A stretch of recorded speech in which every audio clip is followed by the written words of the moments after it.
자, 녹색 기후 사기라고 제가 지난주에 쭉 설명드렸죠. 이제 그 내용에 대해서 아마 잘 이해하셨을 건데, 제가 처음 시작하면서 말씀드리고 싶은 게 뭐냐면, 사실 우리가 어느 하나하나의 어젠다만 가지고 대응하면은 물론 안 하는 것보단 당연히 좋겠지만, 사실은 우리가 다 같이 뭔가 이해하고 한 팀으로 뭔가 해결해 나가야 돼요. 그래서 그 그림을 제가 말씀드릴 건데, 사실은 제가 원래 축구 선수를 꿈꾸던 학생이었습니다, 어렸을 때. 그래서 제가 어떤 메시지를 전달할 때 약간 축구 전략적인 거 가지고 비유를 많이 하는데, 자, 녹색 에너지 기후 사기라는 어젠다가 큰 틀이 하나가 있고요. 그 다음에 요즘에 백신 문제 많죠? 그 다음에 식량에도 굉장히 심각한, 그냥 표현하겠습니다, 사기가 많습니다. 기후 사기처럼 식량 부분도 굉장히 심각한 문제가 많고요. 그 다음에 부정선거 시스템, 선거 사기. 결국에 이 24가지 초안전, 오늘 제가 쭉 말씀드릴 건데, 이 안에 크게 4가지의 틀이 있습니다. 물론 뭐 다른 어젠다들도 있지만, 제가 생각할 때 지금 우리 사회에서 심각하게 빨리 대응해야 되는 부분이 저는 이 4가지 어젠다라고 생각을 합니다. 자, 그러면 제가 이제 축구 얘기했잖아요. 저 녹색 기후 사기는요, 공격인 거예요. 공격. 우리나라를 공격하는. 그래서 기업과 에너지 시스템을 무너뜨리는 거라고 제가 설명드렸잖아요. 공격수가 들어오고 있는 겁니다. 자, 그러면 요 식량 사기는 뭐냐? 수미, 축구 좋아하시는 분은 알 거예요. 뭔지. 수비형 미드필더. 뭐냐면 우리나라 전 세계적으로 문제인데, 전 세계에 건강을 고갈시키는 어젠다가 바로 이 식량 사기입니다. 자, 그러면 요 의료 사기는 뭐냐? 공미입니다. 공미. 공격형 미드필더. 킬패스 하는 거예요. 킬패스. 병을 키워서 실질적으로 많은 문제들이 있는데 밝혀지지 않은 것도 너무 많고요. 자, 그 다음에 요 선거 사기는 뭐예요? 수비예요. 체제를 전복하고 3권을 장악하는 겁니다. 이 4가지 큰 축을 우리가 같이 막아야 돼요. 여러분, 축구 게임을 할 때 수비만 잘한다고 이길 수 있나요? 공격만 잘한다고 이길 수 있어요? 아니에요. 다 잘해야 되잖아요. 한 팀으로. 그래서 이 4가지가 우리는 이제 한 팀으로 가야 되고, 지금 그 시기가 왔다라고 저는 판단을 합니다. 자, 그런데 여러분, 여기에 이제 하나가 빠졌었죠? 뭐가 빠졌어요? 골키퍼. 골키퍼 역할을 하는 게 바로 이 기독교 영적 전쟁입니다. 마지막 최후방에 우리가 마지막 이거는 넘어가면 안 되는 거, 이게 바로 기독교 목사님들이 해주시는 일입니다. 그리고 마지막 지킴이 역할이다. 그래서 우리가 이 5가지 큰 이슈에 대해서 우리가 한 팀으로 같이 뭉쳐서 가야 되고, 전 세계적으로 기독교인, 크리스찬이 국가 전체 인구 중에 가장 많은 퍼센티지를 차지하는 국가가 거의 한국과 미국밖에 없죠. 그래서 한미동맹의 뿌리는 바로 이 기독교입니다. 그것을 통해서 우리가 한미동맹을 통해서 이 문제를 해결해 나가야 된다라는 부분을 제가 큰 그림을 설명드리고 시작을 하는 거고, 녹색 기후 사기는 제가 기후정음으로써, 그 다음에 이 24가지 초안전 침공전술은 중국 가면을 벗기다 라는 책으로서, 그리고 마지막 골키퍼 역할을 뭐 하고 있다? 우리 혈맹인 목사님이 해주고 계시다. 그래서 이제 앞으로 저기 염 목사님께서 제 뒤를 다 봐주실 거예요. 네. 제가 저기 약속은 듣지 못했지만 마음속으로 느끼고 있습니다. 네.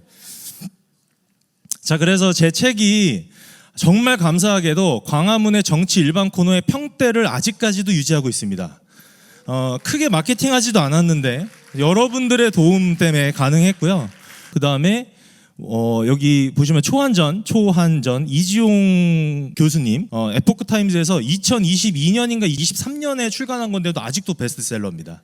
그런데 이 책을 제가 많이 참고를 하긴 했는데, 사실 이 초한전 이 책은 굉장히 학술적이고 굉장히 통찰력 있고 좀 어느 정도 학식을 갖추신 분들이 읽었을 때 굉장히 도움이 많이 될 수 있는데, 솔직히 조금 무겁습니다. 그래서 제가 이 중국의 가면을 벗기다를 통해 어린 친구들도 젊은 친구들도 쉽게 읽을 수 있는 중국의 민낯을 알리는 그런 책을 쓴 거다라고 보시면 되겠습니다. 그리고 제가 아까 전에 부정선거와 식량 사기와 백신 사기와 녹색 사기, 이 4가지를 함께 묶어서 우리가 대응해야 된다고 했죠. 그래서 이제 제가 시작을 하는 겁니다. 어떻게? 요즘에 정말 우파에서 가장 핫한 인플루언서이자 정말 그 깊이와 통찰력과, 그죠? 저는 영상을 듣고 강의를 들을 때마다 진짜 깨우치는 게 계속 있는데, 이 김미영 대표님과 제가 부정선거와 녹색 사기라는 타이틀을 가지고 세미나를 같이 진행을 합니다.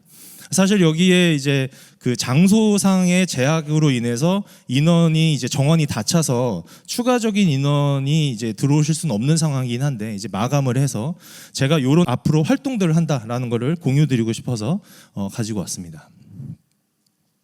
자, 그러면 탄소 중립과 아리백, ESG 경영 북극 항로에 대한 세세한 부분을 제가 이제 오늘부터 하나하나 설명을 드릴 건데, 탄소 중립의 가짜 명분과 진짜 목적이 있어요. 사실은 여러분, 초안전, 24가지 침공전술, 부정선거, 여러 가지 아까 전에 말씀드렸던 어젠다들 있잖아요. 거기에는요, 눈속임의 가짜 명분이 있고요, 진짜 하려고 하는 목적들이 있어요. 사실은 그거를 저는 꿰뚫고 쉽게 대중들에게 알리는 역할을 제가 하고 싶은 겁니다. 꼭 녹색 사기만 얘기하는 게 아니고요. 탄소 중립은 가짜 명분이 이거예요. 지구를 지킨다. 이 가짜 명분입니다. 그런데 진짜 목적은 뭐래요? 아리백과 ESG 경영을 반대할 수 없는 하나의 명분을 만드는 것이 바로 이 녹색 사기다. 그러면 아리백의 가짜 명분은 뭐냐? 이겁니다. 탄소 배출을 줄이자. 뭐 하기 위해서? 지구 지켜야 되니까. 왜? CO2는 악마니까. 이게 지금 좌파들의 논리거든요. 근데 제가 뭐라고 했어요? CO2는 악마라고 했나요? 어린 친구들 제가 CO2 악마라고 했어요? 아니에요. 지구를 살리는 기체입니다. 생명의 기체예요.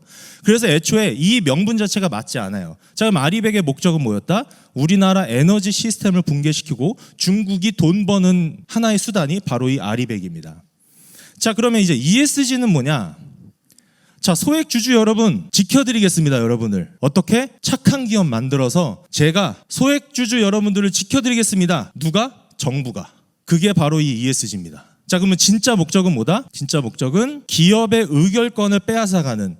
여러분, 지금 우리나라에 법안이 통과되고 있는 것 중에 하나가 뭐냐면, 우리나라 기업들을 국유화하려고 하는 법안이 지금 통과 중입니다.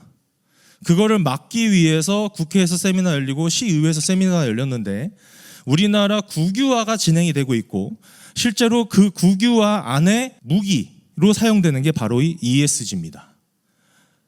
그리고 이 ESG는 제가 자세하게 말씀드릴 건데, 이 S는요 가짜 명분입니다.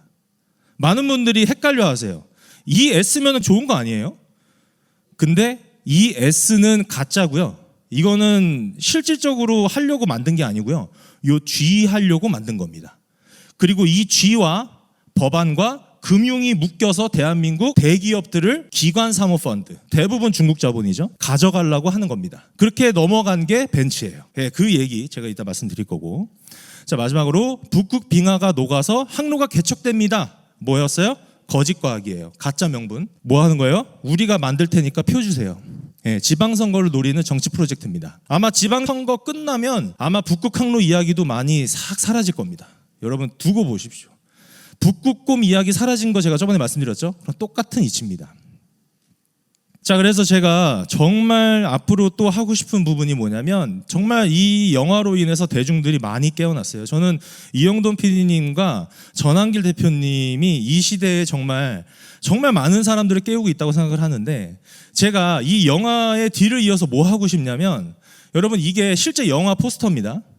미국이랑 전 세계적으로 이미 기후 사기를 알리는 다큐멘터리 영화가 있어요. 근데 이 영화의 상영권과 배포권을 모두 클린텔 코리아가 소유하고 있습니다. 그리고 박석순 교수님이 갖고 계세요. 그래서 사실은 이 영화는 좀 세계적인 차원의 큰 그림을 이야기하는 거고, 저는 우리나라에 자행되고 있는 이 녹색 사기, 기후 사기에 대한 영화도 저는 제작하고 싶고, 제가 전한길 대표님과 이영돈 PD님께 정말 진지하게 상의를 드릴 예정입니다. 그래서 많은 어린 친구들 또 대중분들이 이 다큐멘터리 영화를 보고 깨어날 수 있는 그런 컨텐츠도 우리는 앞으로 해나가려고 한다. 그래서 아까 말씀드렸던 이 모든 문제들의 근원은요 3가지라고 했죠. 사회 지도층이 국익에 해가 되더라도 개인과 가족의 이익을 추구하는 태도, 나만 아니면 돼 라는 생각, 그다음 두 번째는 지도자들이 불의를 범하고도 책임을 지지 않아요. 다른 자리 받아서 다시 합니다.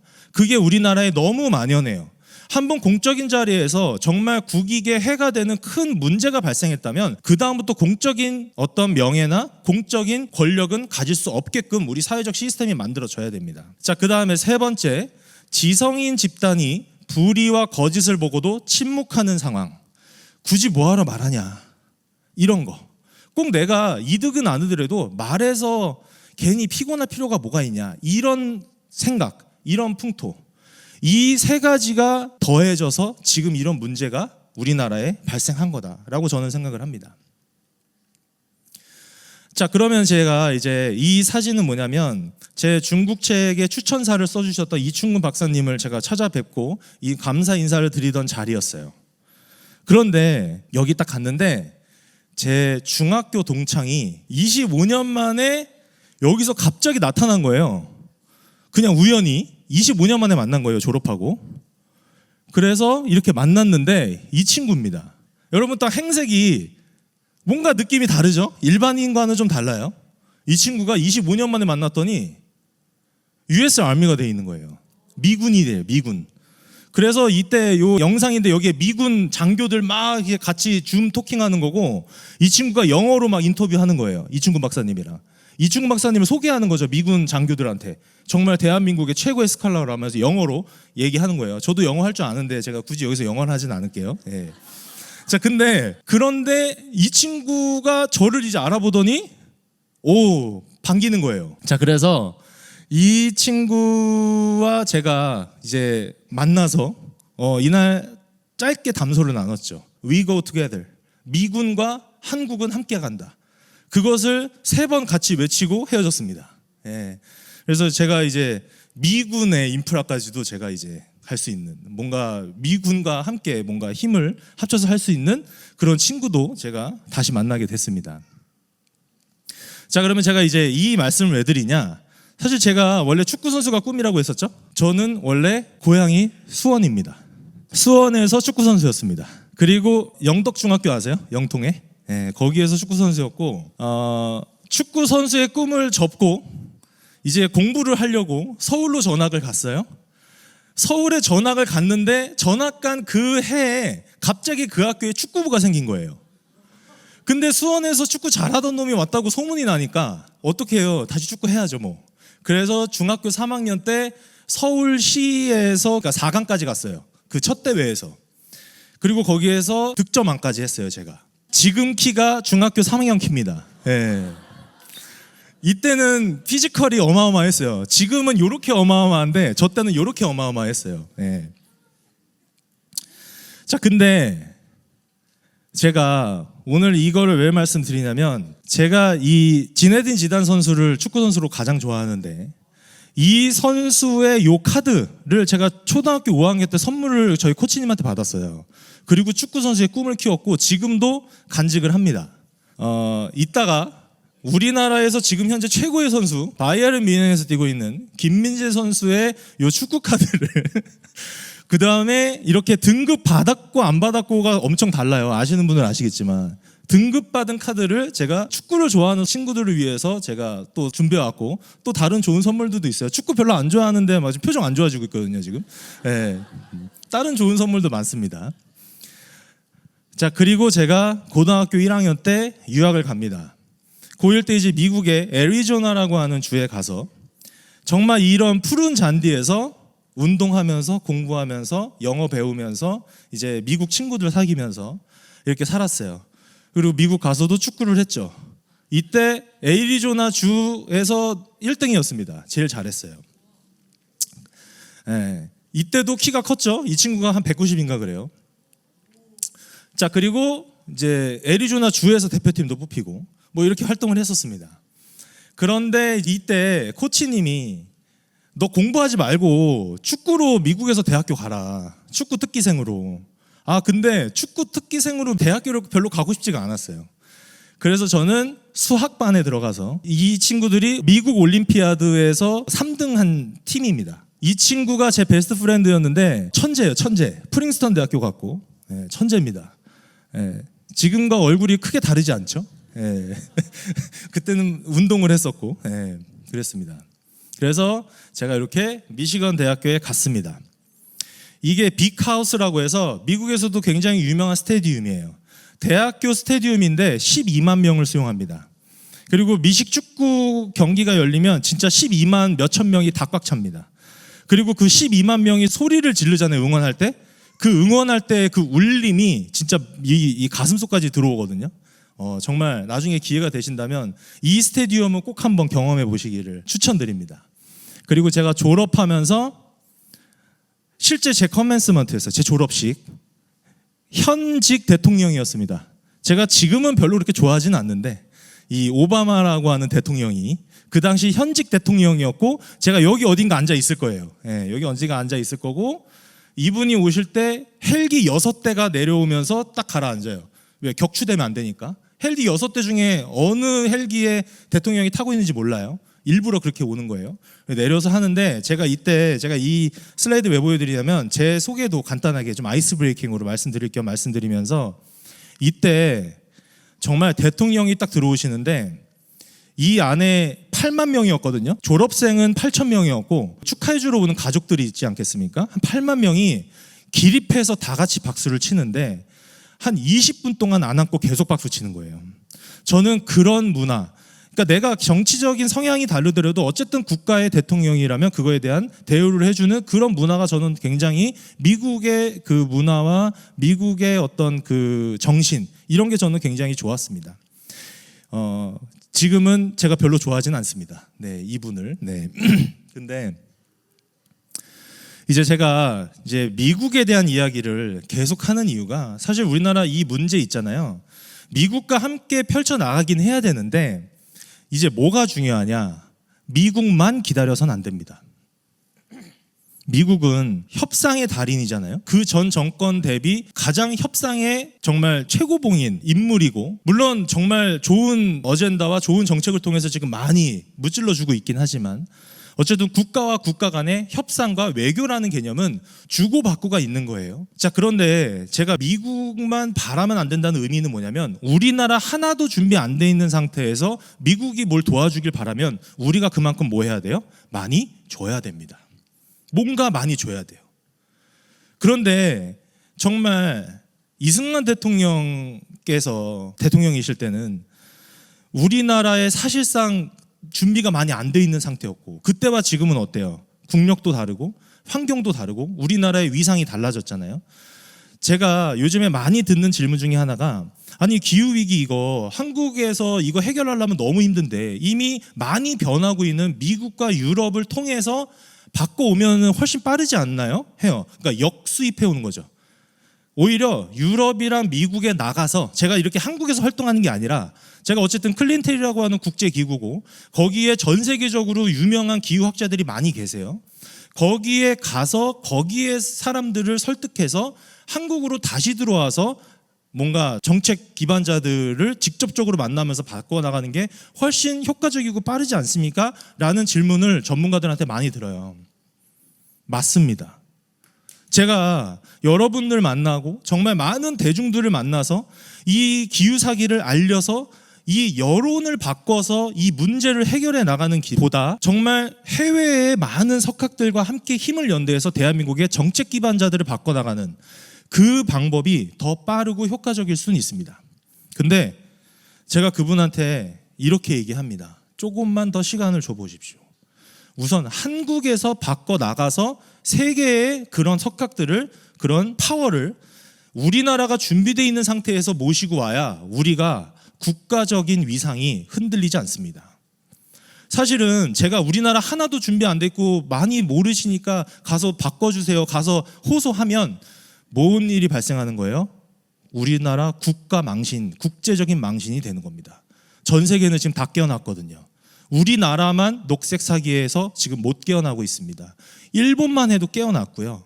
미국은 말할 것도 없고 유럽도 지금 거의 다 깨어나고 있어요. 왜? 그들은 느끼거든요. 비용이 제가 이따 또 말씀드릴 건데 전력비가 4배가 아니고 지금 6배, 7배 증가했습니다. 매달 내는 공과금이 말도 안 되는 거예요. 근데 우리나라는 지금 선방하고 있죠. 근데 그 선방되고 있는 일반 민간인들이 내는 공과금에 원래는 지금 다 마이너스예요. 지금 가격으로는 우리나라 전력 시스템이 버티질 못합니다. 그런데 그거를 지금 다 누구한테 전가하고 있냐? 대한민국 기업들에게 다 내라고 하고 있는 상황입니다. 그러면 뭐예요? 우리나라의 어마어마한 경제적 손실이죠. 기업들이 굉장히 큰 비용을 지불해야 되니까. 그런 내용도 오늘 이제 말씀드리겠습니다. 그래서 우리가 미국과 연대해서 할 때 우리나라에서 먼저 준비돼서 미국에 가서 손을 내밀어야 된다 라고 해서 제가 이번 주에 가서 이렇게 여기 박준영 대표 있고 대한민국 청년 단체의 단체장들입니다. 가서 이제 자교모에서 세미나를 했었는데 여기에서 발언한 영상 간단하게 보고 또 진행하겠습니다. 1번 영상 틀어주시면 됩니다. 우선 제가 아까 질문 드렸을 때 김성주 교수님께 오늘은 제가 사인을 해서 책을 갖고 왔어요. 오늘 원래 감사 인사 드리려고 갖고 왔었고 그리고 박준영 대표와는 제가 기후정업 처음 인쇄하고 다음 날 만나서 처음 준 분이 바로 박준영 군이었습니다. 그 기후정업이라는 책이 정말 세상에 꼭 알아야 되는 책이어서 그렇게 선물해서 만났던 기억이 있는데 그동안에 많이 고군분투 해줘서 너무 감사하고 많은 말씀해 주셨는데 사실 한미 관련돼서 아무것도 제가 잘 몰라서 질문을 했겠습니까? 근데 그런 이야기가 또 패널분들 또 많은 영상을 통해서 많은 분들께 전달됐으면 하는 마음에 제가 질문을 드렸던 부분인데 제가 짧게 해야 되니까 말씀드리고 싶은 건 미국의 문화를 이해를 해야 됩니다. 사실은 그러니까 핵심만 말씀드릴게요. 지금 자유대학에서 대학교 친구들 깨어내지 않았습니까? 지금 한미 관계를 완벽하게 밀고 나갈 수 있는 세력이 하나 있습니다. 바로 유학생 연합입니다. 대한민국에 제가 10년도에 한미 전체 유학생 연합 회장을 맡았었는데 전체 인원이 그 당시만 4만 명이었습니다. 4만 명이 전부 다 유학생이고요. 실제로 미국은 여러분 요즘에 영상 보시면 WBC 보시면 유현진 선수가 아내랑 나와서 하는 얘기가 뭐가 있냐면 미국은 기본적으로 가족 베이스예요. 가족들이 기본적으로 그 안에서의 힘이고 선수들을 어디 캠프 가더라도 가족이 다 따라갑니다. 근데 한국은 뭐 어때요? 가족이 다 못 따라가죠. 선수들만 가게 해요. 그게 뭔가 에너지를 뺏긴다고 생각하니까. 자, 미국 사람들 문화가 그렇습니다. 미국의 정치인들의 마음을 살려면요. 그 사람 만나서 얘기해서 하는 것도 물론 중요하지만 안 만나는 것보다도 좋아요. 정말 뭘 해야 되냐면 그 정치인의 가족들과 파티하고 연애하고 네트워킹하고 그 사람들의 주변 사람들을 내 사람으로 만드는 그런 역할자들이 한국에 필요합니다. 사실 이승만 대통령의 전응심과 전략은 미국의 프린스턴 대학교에 계실 때 그 선교사들과 파티하고 만나서 네트워킹하고 거기서 같이 기도하고 그걸 통해서 그 선교사들의 마음을 사서 선교사들을 통해서 그 당시 미국 행정부가 움직였거든요. 그 역할을 하는 것을 지금 대한민국에서 저는 해야 된다고 생각하고요. 그 밑거름이 저는 자유대학이라고 생각합니다. 지금 유학생 연합 특히 3040 제가 3040인데 3040 유학생 연합 제대로만 모으면 저는 10만 명 모일 수 있다고 생각하고 그 연합이 갖고 있는 네트워크는 미국에 어떻겠습니까? 저만도 미군의 친구들이 있고 미국에서 회계사들이 있고 미국에서 정치인들이 있습니다. 그 연합의 네트워크를 갖고 있는 대한민국의 연합은 유학생 연합이다. 그거를 연대해서 만들어야 된다. 저는 그거를 박준영 대표와 자유대학에서 만들어 보고 싶고요. 그 다음에 두 번째가 하나만 더 말씀드리겠습니다. 지금 우리나라 기업과 일자리 부분은요 ESG입니다. 여러분 탄소 중립은 완전 다 사기고요. 미국이 매년 1,800조씩 녹색 보조금 나가던 거 트럼프 대통령이 다 틀어막았고 지금 중국공산당 거의 돈 씨 말라가고 있고요. 유엔 조만간 파산합니다. 유엔 거의 해체 수준입니다. 지금 미국이 돈 하나도 지불하지 않고 있습니다. 그리고 파리 기후협약으로 인해서 녹색 카르텔 완전 다 돈 씨 말라가는데 전 세계에는 다 막아놓고 있는데 지금 뭐 하고 있어요? 지금 현 정부에서 대한민국 혈세로 열어주고 있어요. 그래서 지금 그게 표적이 될 수 있다는 겁니다. 저는 그거를 막으려고 기후정 활동하는 거고요. 그것에 쓰여지는 도구가 ESG입니다. ESG는 대한민국 기업들 올가매는 정책이고요. 그것과 함께 들어오는 게 오늘 신도철 교수님도 오셨는데 지역 지배구조, 기업을 국유화하는 법안이 지금 통과되고 있습니다. 우리나라 기업들이 다 중국 자본, 특히 기관 사모펀드에 다 의결권 갖고 넘어가게끔 법안이 통과되기 직전인데 저번에 국회 세미나 때 제가 가서 이 녹색 사기 발언했고 신도철 교수님께서 많이 도와주고 계시고 내일 시의회에서도 이 세미나를 합니다. 거기에 근데 ESG 어젠다는 그 안에 아직도 말하지 않더라고요. 뭐냐면 그들이 금융이랑 같이 기업을 올가매는 정책이 바로 ESG입니다. ESG의 G가 뭐예요? 지역 기배주조 완전히 다 장악하겠다는 겁니다. 근데 지금은 그 민낯을 드러내지 않죠. ES로 들어가는 거예요. 뭐로? Environmental, Social로. 듣기 좋잖아요. 근데 그 ESG의 핵심은 거버넌스 갖겠다는 겁니다. 자, 이거를 막는 작업을 해야 되는데 사실 대한민국에 누구만 해왔어요? 박석순 교수님 혼자 하던 거 제가라도 나와서 해야 된다라고 해서 나와서 하고 있고 사실은 저도 제가 이 자리에서 볼 건데 카이스트 동문이 저의 발언을 다 막습니다. 누구 어떤 후배하고도 연락 못하게 하고 있고요. 저는 매달 컨퍼런스 초청 받았었거든요. 아무런 연락이 안 와요. 이유가 뭐겠어요? 제가 바른 소리 하는 거겠죠. 자, 이런 역할을 우리 이 여론에서 녹색 사기, 여러분 부정선거는 현재 체제 먹는 거고요. 녹색 사기, 이 기후 어젠다는요 우리나라 미래 다 망쳐놓는 겁니다. 사실 부정선거만큼 중요한 게 녹색 사기예요. 근데 녹색 사기에 대해서 많은 분들이 모르시고 특히 우파에 계시는 많은 정치인들도 모르더라고요. 저는 그게 너무 가슴 아팠고 이 부분은 오늘 이 자리에 빌어서 말씀드리고 앞으로 자유대학과 또 여기 계신 많은 패널분들 또 김성주 교수님 한미 라인을 만드는데 이 유학생 라인과 미국의 문화를 아는 사람들과 청년들을 지금부터 발굴 해야 된다. 그 역할을 앞으로 해나가고 싶습니다. 감사합니다. 오늘 아주 중요한 걸 하나 건졌네요. 그렇죠. 우리 운동에서는 정말 핵심 고리가 될 수가 있고 파급력이 엄청난 걸 우리 이동엽 씨 앞으로 좀 많은 활동 기대하고 한번 기회가 되면은 그 녹색 사기에 관련해가지고 한번 장을 한번 만들어 보겠습니다. 너무 좀 아주 좋은 인사이트 통찰을 제공해주는 우리 운동에서 가지고 아주 좋은. 네, 오늘 제가 쭉 말씀드린 내용이죠. 굉장히 중요합니다. 이렇게 해결해 나가야 된다고 저는 생각을 하고 그렇게 앞으로 활동을 할 건데 사실 이제 제가 그 말씀드린 내용 안에서 이제 슬라이드에 가주시면 돼요. 우리가 이 연대를 해야 된다. 여러분 미국 그 유학생 그 안에는 다양한 이제 단체들이 있는데 미래 에셋에서 뭘 하냐면요. 어느 기업이나 어느 정치인이나 소위 말하는 우리나라의 이 상류에 있는 자녀들 중에 유학생들이 많지 않습니까? 특히 미국 유학생 네트워킹 장을 미래에셋 자체에서 만들어줍니다. 그래서 다 모이게 해요. 그리고 혜택을 주죠. 많은 투자처도 알려주고 근데 투자를 통해서 돈 버는 게 목적이라기보다는 그 안에서 다 네트워킹이 이루어지고 그 안에 네트워킹을 통해서 미국에 있는 실제 정치인들과 기업인들의 자녀들을 같이 또 네트워킹 해주는 자리를 만들어줍니다. 사실은 최근에 많은 우리나라 모 기업의 3세, 4세 재벌가 3세, 4세가 미국의 많은 뭐 트럼프 행정부뿐만 아니라 미국의 어느 기업가를 만났다 하는 뉴스들 보잖아요. 그게 지금 가서 만난 게 아니고요. 그때부터 대학교 시절 때부터 고등학교 시절 때부터의 네트워킹을 통해서 이미 그 안에 여러분 실제로 이 미국은요. 테이블에 앉아서 뭔가 이야기가 진전이 되는 게 아니에요. 테이블에 앉아서는요. 거기서 이미 다 결정 난 거고요. 어디서 결정 나냐면 연회장에서 파티를 하면서 대화 안에서 이미 어떻게 하자는 이야기가 다 끝납니다. 그래서 그 공간에 가서 그 사람들과 만나서 샴페인 한잔하면서 얘기하고 그때 얘기할 때 뭐였어요? 다 영어로 해야겠죠? 그런 역할을 할 수 있는 역할자들을 우리나라에서 정말 군인들 양성한다는 생각을 가지고 발굴해서 미국의 각계층의 그런 네트워크장에 보내야 됩니다. 어떤 목적으로? 우리나라의 상황과 미국과의 상황을 연결해주는 연결자의 역할로서.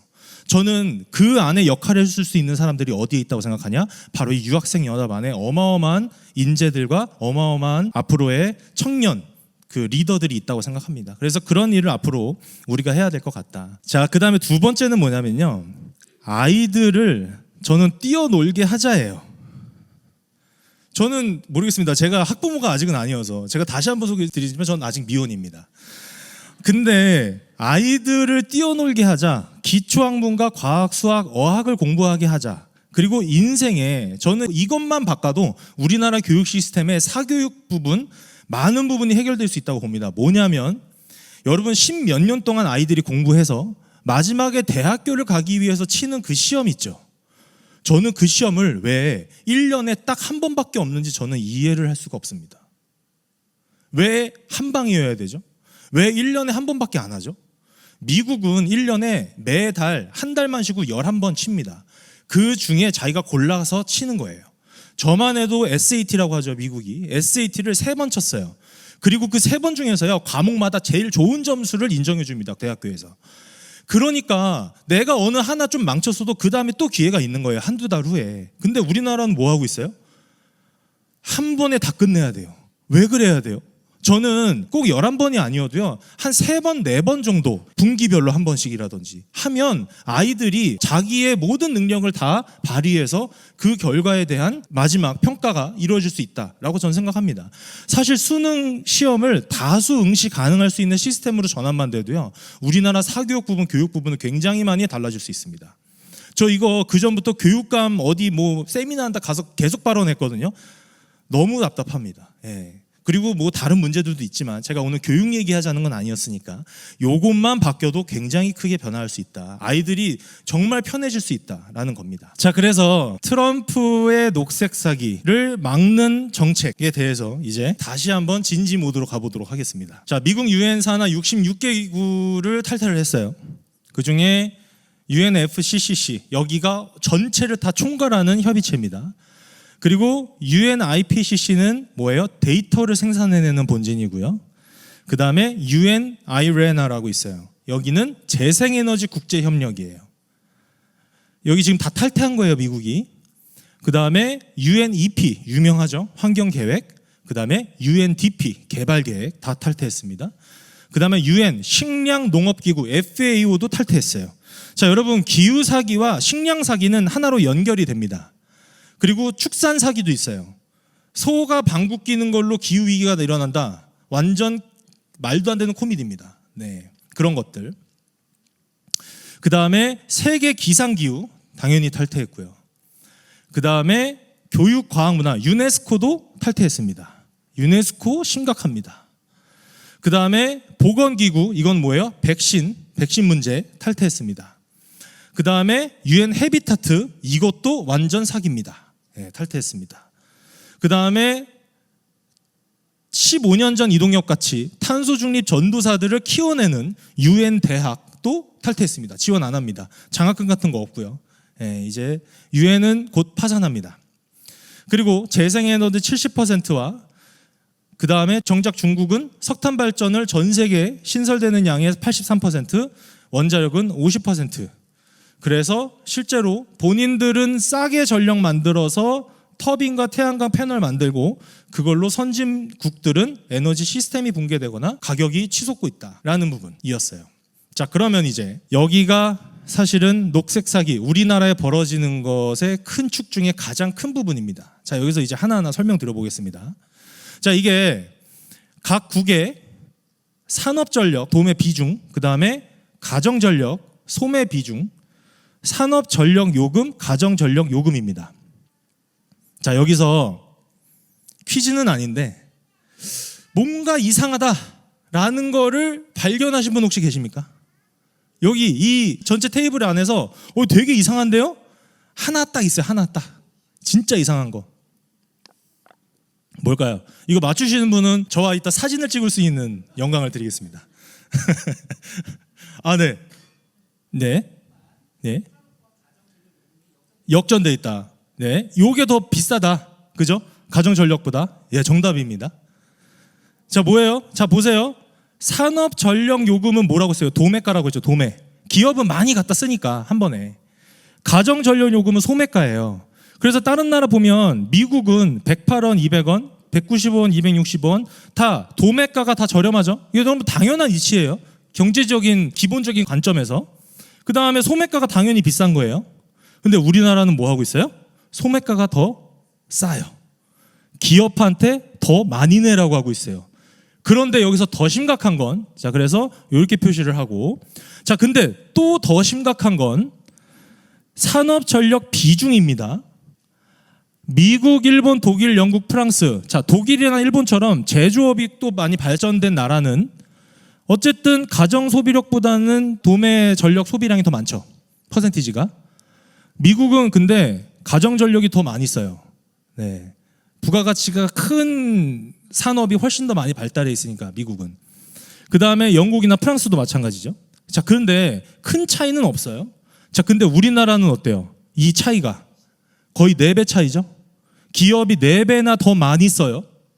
그런데도 기업한테 더 많이 걷고 있어요. 여러분, 이런 거예요. 내가 집 앞에 편의점 가서 아이스크림 하나 살 때 1,000원인데 코스트코 가서 100개짜리 하나 사는데 개당 1,500원 받고 있는 거예요. 그럼 여러분 코스트코 가겠어요? 아니, 조금 편의점에서 1,000원에 사면 되죠. 근데 그건 개인의 선택이고. 근데 우리는 뭐 하고 있어요? 기업들한테 무조건 그렇게 내게끔 지금 강압적으로 가격을 말도 안 되게 평성해 놓고 지금 걷어가고 있다는 겁니다. 자, 그러면 이게 정상적이면 어떻게 돼야 되냐?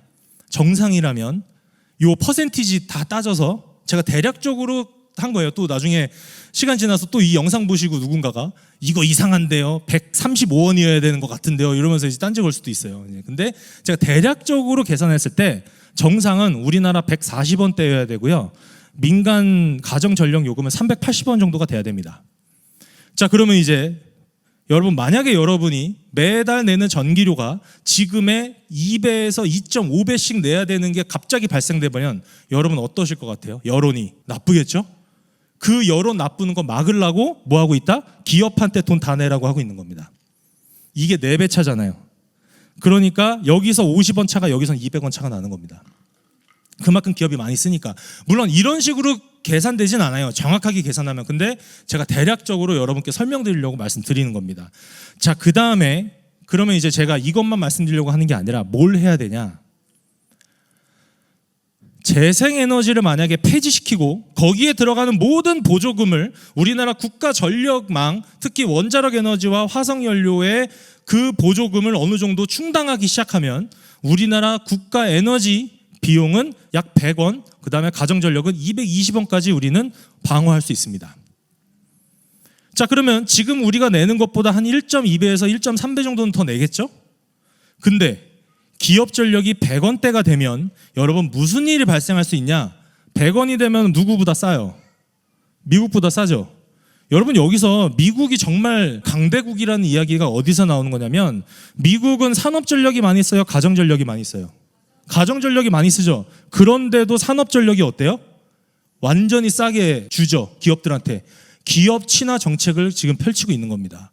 기업들이여 나가서 돈 벌어와라 이거예요. 근데 우리나라는 기업들이여 너희들이 돈 내놔라 이거예요. 나가서 돈 벌어와가 아니라. 자, 그러면 만약에 여러분 미국이, 제가 이제 데이터 센터 얘기할게요. AI 시대. 엔비디아나 구글이나 전 세계 정말 막대한 자금력과 영향력을 행사하는 AI 시대의 데이터 센터를 만들 때 미국 입장에서, 그 기업 입장에서 일본 가겠어요? 독일 가겠어요? 영국 가겠어요? 프랑스 가겠어요? 한국 빼고 어디 갈까요? 여기 보면 일본이죠. 근데 일본도 미국이 108원인데 여기 195원이에요. 여러분, 일본도 에너지 시스템이 지금 갈팡질팡합니다. 그렇게 단단하지 않아요. 근데 우리나라는 5년 전에 문 정권에서 완전히 탈원전을 통해서 원자력 에너지 시장 다 뭉개버렸거든요. 우리나라 3,000개 기업 중에 2,000개 기업이 다 부도났어요. 그리고 그 중에 대부분의 주요 인력들, 기술자들 지금 다 해외로 나갔습니다. 물론 아직 있죠. 우리나라도 운영이 돼요. 그러니까 190원을 그렇게 망가뜨렸는데도 190원으로 우리는 방어하고 있다는 거예요. 이게 문제임에도 불구하고 지금 벌써 뭐 어때요? 미국 다음으로 제일 싸잖아요. 그죠? 자, 근데 이거를 100원까지 떨어뜨리면 우리가 뭘 할 수 있다? 미국한테, 미국 행정부에 얘기할 수 있다. 우리 니네보다 이렇게 반값 싸고 우방국이니까 우리는 뭐 할 수 있다? 데이터 센터를 마구마구 들여낼 수 있습니다. 우리나라에. 그럼 우리나라는 AI 시대의 초강대국으로 갈 수 있는 기틀이 마련이 되는 거예요. 이 기회를 지금 가져와야 되는데 지금 현 정권이 녹색 사기극을 통해서 빠지는 그 자금과 전력 에너지 시스템 뭉개뜨리는 거로 이 기회를 우리는 다 박탈당하고 있는 겁니다. 이게 지금 우리나라 경제를 망가뜨리는 이유라는 거예요. 단순히 여러분 주머니에서 세금 많이 걷는 게 문제가 아니고요. 우리나라가 수백조 수천조 시장을 우리나라 안으로 갖고 올 수 있는 그 기틀을 망가뜨리고 있는 것, 그 기회병을 우리가 잃고 있는 것, 그것이 문제라는 겁니다.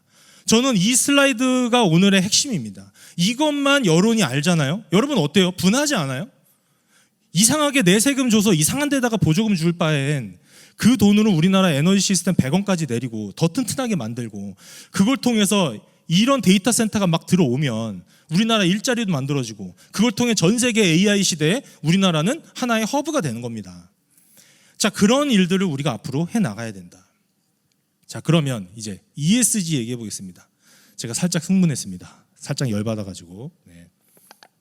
우리나라 정책 기반자들, 그 다음에 학자들 도대체 지금 뭐 하고 있는 건지 정말 개탄스럽습니다. 자, 그러면 ESG란 Environment, Social, 그 다음에 Governance래요. 자, 이게 뭐 하는 거냐? 정부의 말 잘 듣는 착한 기업 만들어내는 겁니다. 이게 ESG고요. ESG 점수를 따야, 점수 못 따면 대출 다 막습니다. 그리고 점수가 낮으면 대출 그 이자율이 엄청 높아집니다. 그러니까 기업 입장에서는 그냥 점수 따줘야 돼요. 왜? 대출 받고 계속해서 캐시플로우가 돌아야 되니까. 그리고 내가 서비스의 경쟁력에 투자하는 게 아니라 ESG 점수 받으려고 돈 써야 돼요. 이게 기업에 얼마나 큰 악영향을 끼치는가. 이거는 기업에 있으신 분들은 다 압니다. ESG가 진짜 말도 안 되는 정책이라는 거. 자, 그리고 기업 활동을 정치적 목적, 통제적 목적으로 쓰는 거예요. 국가 위에, 정부 위에 심판자 구조를 ESG가 제일 위에 놓고 정부가 ESG를 따라야 되니까 그 밑에 기업들을 통제하는 겁니다. ESG 점수 가지고. 그러니까 점수 매기는 거예요. 학생들한테 너희들이 자유롭게 공부하고 하고 아니라 너 60점 못 맞으면 너 이제 학교 못 다닐 거야. 너 70점 못 맞으면 어머니 모시고 와야 돼. 막 이런 식으로 겁박 주는 거예요. 그러니까 아이들이 그거 점수 달라고 하는 거죠. 물론 점수를 따는 것 자체가 나쁘다는 게 아니라 이런 식으로 ESG라는 무기를 가지고 기업들을 진짜 해야 되는 일을 못하게 막고 있다라는 겁니다. 그 다음에 원래는 지속가능 경영 보고서였고요. 지금도 있긴 하지만 ESG는 코로나 후에 국제 질서를 기업을 통제하는 형태에 쓰려고 만든 게 바로 이 ESG입니다. 그래서 기업 지배를 위한 무기이다라는 기본 개념이고요. 자, 그래서 이 문제를 해결하기 위해서 뭔가 해야 되는데 제가 1월 26일 날 국회에서 이런 세미나가 열린다고 해서 저는 정말 두 손 두 발 들고 너무 기뻤어요. 아, 그래도 대한민국에 아직은 죽지 않았구나. 이 문제를 해결하려는 분들이 계시구나 라고 해서 너무 기뻐서 갔습니다. 가서 국민연금과 기간사모펀드가 그전에는 투자를 해서 지분에만 참여할 수 있었는데 이제 의결권, 기업의 경영권까지 참여할 수 있게끔 법안이 지금 바뀌고 있어요. 그게 기업 국유화 정책입니다. 이런 거를 기업 국유화 정책 이러면은 난리 나겠죠? 여론이. 그러니까 이런 식으로 바꿔 쓰는 거예요, 그냥. 이거 누구 설득한 거예요? 소액주주들한테 설득해가지고 만들어지는 정책입니다. 그리고 그 안에 같이 껴 들어가는 게 ESG고. 자, 그래서 제가 이때 가서 마지막에 끝나고 ESG에 대한 이야기를 한마디도 안 하는 거예요. 그게 핵심인데 이 문제에 ESG를 여기 계시는 패널 분들이 아무도 얘기 안 하는 거예요. 그래서 제가 너무 답답해서 끝내려고 하는 거예요. 마지막에. 너무 답답해서 제가 그냥 손 들고 다 끝났는데 잠깐만요, 청년 얘기 들어보세요. 그러고 그냥 나가서 저기 좌장님이 갖고 있는 마이크 뺏어 갖고 온 거예요. 여기 좌장님이 카이스트 교수님이십니다. 제가 사실 알아요. 자, 2번 영상 틀어주세요. 안녕하십니까. 저 짧게 말씀드리겠습니다. 저는 클린텔 코리아 이동엽 대표고요. 자유시민연대 청년위원으로 활동하고 있습니다. 클린텔은 전 세계 40개국 기후위기, 녹색 사기를 규명하는 국제기구고요. 실제로 미국의 시어터 카우디전과 같이 연대해서 유럽연합과 트럼프 대통령의 실제 지금 현재 녹색 보조금 전면 폐지에 중추적인 역할을 했던 기구입니다. 사실 대한민국은 이 녹색 사기에 대해서 발언하는 기구가 전무합니다. 지금 거의 모든 기구와 단체와 정부 정책이 다 ESG와 RE100에 몰두하고 있는 상태인데 굉장히 심각한 상황이고요. 이것은 완전히 잘못된 거짓 정책이고 이것을 규명하는데 오늘 제가 이 발언을 왜 하냐면 사실은 이 사모펀드, 이 문제와 ESG는 하나로 묶여서 같이 해결해 나가야 됩니다. 실제로 ESG는 이 모든 문제에 모든 가장 강력한 무기로 활용될 것이고 실제로 올해부터 강력하게 지금 진행이 되고 있는데 저는 카이스트 경영대학원에서 ESG 처음에 프로토콜 만들 때부터 3일 회계법인에서 현대자동차 등 다양한 기업들 ESG 만드는 일에 탄소 중립 전도사였습니다.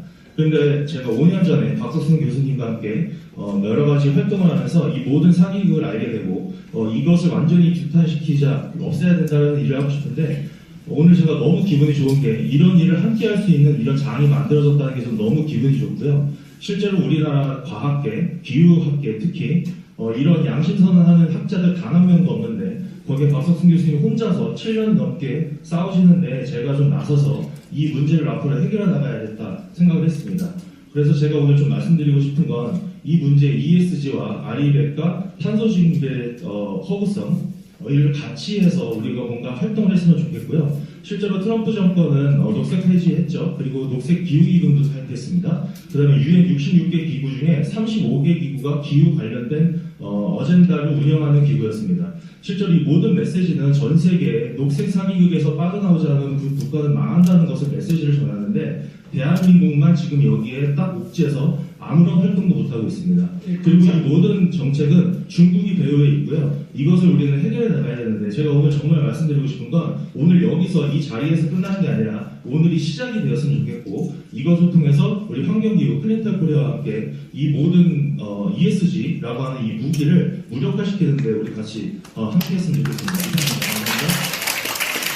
감사합니다. 자, 이때 나경원 의원도 계셨고요. 유상범 의원님도 계셨고 한 8분의 국회의원과 한 3, 4분의 시의원과 많이 계셨어요. 그리고 국회에서 녹색 사기 이야기한 건 제가 최초였습니다. 그래서 이렇게 얘기했잖아요. 자, 그러면 그 다음에 제가 어떻게 했을 것 같으세요? 여기 계시는 패널 분들한테 한 분 한 분 다 전화하고 문자하고 그 다음 미팅했을 때 ESG 패널 한 분이라도 모셔야 된다. ESG 문제 같이 거론하고 이 기업 지배가 결국에 ESG인데 이거 같이 문제 해결해야 됩니다. 계속 보냈어요. 정말 솔직히 말씀드리면 단 한 명한테도 답이 오지 않았습니다. 저는 그래서 우선은 기다렸어요. 계속 문자는 드리면서. 자, 그런데 ESG 기업 경쟁력의 영향 방식은 실제로 온난화가 문제라면 수증기가 문제라고 있고 거기에 세금 부과해야 되는데 수증기에 어떻게 세금을 부과해요? 그죠? 그러니까 죄 없는 CO2만 악마화시키는 거예요. 거기에 세금 붙이려고. 그 다음에 경영의 효율보다 ESG 점수가 우선인 시스템을 구축해 놓는 겁니다. 정부가 관여하기 편하게. 점수로 관여하면 얼마나 쉬워요. 그죠? 그 다음에 경쟁력보다는 정부 눈치를 보게끔 만드는 겁니다. 왜? 대출이 안 나오는데요. 대출 받으면은 이율 한 3, 4%만 받을 거 막 20% 내라는데요. 그러니까 안 되는 거예요. 기업 입장에서. 그래보다 신사회 모델, 신사회주의 경제 모델이다. 대한민국의 자유시장 경제 체제는 그대로 가게 하는데 결국에 그 자유시장 경제 체제가 누구의 관리 속에 정부의 관리 속에끔 하는 신사회주의로 가는 겁니다. 그거의 지금 핵심이 ESG입니다, 여러분. 이 ESG 지금 전부 다 막아야 됩니다. 제가 일단 영상 하나 더 보여드릴 건데 거기에 이제 핵심이 또 있어요. 자, 그래서 법제화를 통해서 판을 짜고 ESG라는 무기를 통해 금융과 엮어서 기업에 들어간다. 자, 그래서 우리나라에 여러분 물론 많은 기업들이 있지만 삼성, 현대자동차, 하이닉스, 포스코, 그 다음에 LG 이 5개 기업만 의결권 기관 사모펀드가 가져가면 우리나라 경제는 어떻게 되겠습니까? 지금 다른 기업도 중요하지만 지금 대기업에 지금 칼 딱 꽂고 기관 사모펀드가 기업들 경영권 다 뺏어가려고 하는 작업을 도와주는 법안이 지금 민주당이 진행하고 있는 겁니다. 이건 막아야 됩니다, 여러분. 우리나라 기업 송두리째 지금 다 넘어가게 생겼습니다. 그런 식으로. 자, 그래서 거짓은 확장되기도 쉽지만 거품이 꺼지기 쉽다. 결국에 이 모든 문제의 뿌리는 뭐였다? 탄소 중립이다. 탄소 중립 허구성만 전 국민이 알면 이 문제는 쉽게 해결해 나갈 수 있습니다. 그래서 제가 이런 활동을 하는 겁니다. 자, 그래서 1월 26일 날 그렇게 국회 세미나 했죠. 그래서 같은 의제로 3월 20일 엊그제였습니다. 제가 이거 딱 보고 오케이, 이제 뭔가 움직이는구나. 그래서 또 기쁘게 갔어요. 저한테 연락은 안 왔지만 여기서 어쨌든 일은 진행이 되는 거잖아요. 그래서 반가웠어요. 그래서 갔는데 웬걸 ESG 얘기 여전히 한마디도 안 하고 패널 중에 ESG 관련된 분이 단 한 명도 없는 거예요. 제가 그래서 3분 동안 그렇게 얘기했는데도, 물론 그게 얼마나 임팩트가 있냐 없냐는 또 다른 문제지만 그렇게 얘기했는데 한 명도 또 없는 거예요. 그리고 가서 들어보니까 앞으로 실질적으로 어떻게 할 거다라는 이야기도 사실은 나오지 않는 거예요. 그런데 또 뭐다? 다 끝났다고 마무리하겠대요. 플로어에서 질문도 하나 안 듣고. 그래서 제가 마지막에 그거 들으면서 얼굴이 시뻘개지면서 너무 화가 나가지고 제가 또 어떻게 했어요? 손 들고 마이크 줘보세요 이랬어요. 자, 그래서 제가 얘기했는데 3번 영상 들어주세요. 그게 아니라 오늘 이 결과에 대해서 사실은 제가 많이 안타까운 건 앞으로 어떻게 방향을 할 건가에 대한 이야기는 사실은 저는 못 느꼈거든요. 그 이야기가 나와야 그 다음에 3차, 4차의 미팅이 진행되고 세미나와 실제 문제들이 해결되는 것 같은데 그런 부분이 분명히 여기 계신 분들이 궁금하실 것 같은데 질문이 아니라 그거에 대한 생각을 플로어에서 한두 분한테는 듣는 게 더 맞는 것 같습니다. 네, 맞는 말씀입니다.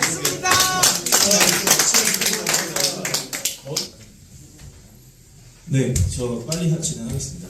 저는 클린텔 코리아라고 하는 국제기구의 한국지부 이동엽 대표입니다. 클린텔은 제가 이제 모르시니까 클린텔은 전 세계 40개국 2,000명의 기후과학자가 있는 전 세계 기후과학 재단이고요.